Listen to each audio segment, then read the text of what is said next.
you've probably heard a lot of questions and a lot of things about radioactive nuclides and all this other stuff. In some cases, there are some very small trace amounts of radioactive stuff. Now the question is, how small is a small enough trace amount of radioactive anything to put into our water? The answer is 0. I don't want any in my water. And for what it's worth, this is the headwaters of the Allegheny. I live on the Allegheny in Pittsburgh. I'm not putting it in your water because I'm not putting it in my water. It's not going to happen. 0 is the answer. Not one drop of radioactive nuclides is allowed to go into the water or the air or the ground. We just don't let it happen. So what we do is we take that water, we hit it with a chemical pretreatment, which makes all those heavy metals go into this one little side stream. It's literally like we can turn a truckload of water, and the heavy metals that will come out will be like maybe 2 shoe boxes. It's a very small quantity in terms of, in relation to how much water we brought in. That gets contained, it gets measured. If it happens to be over the limit for radioactive, what's allowed by the DEP and the EPA, and there are all kinds of, there are federal, there are OSHA, DOT, all kinds of limits on what's allowed.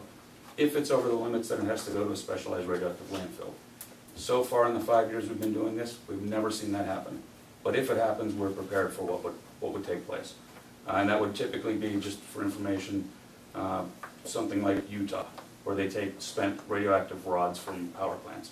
But again, we've never seen it happen, and we're watching for it because it's not like I'm just sitting in our office watching this happen. I'm in the field with my guys doing this stuff. I'm exposed to it. If it was a problem, I'm exposing myself to it. It's not a problem. I can't even describe how many precautions we take to make sure it's not. And we're working with one of the best healthcare physicists, is the title, Andy Lombardo. Andy literally wrote the study for the DEP when it comes to oil and gas radioactive materials. And so he's one of the best out there, and we're following his guidelines in our whole radiation action plan, which is approved by the DEP, that's reviewed by Andy himself.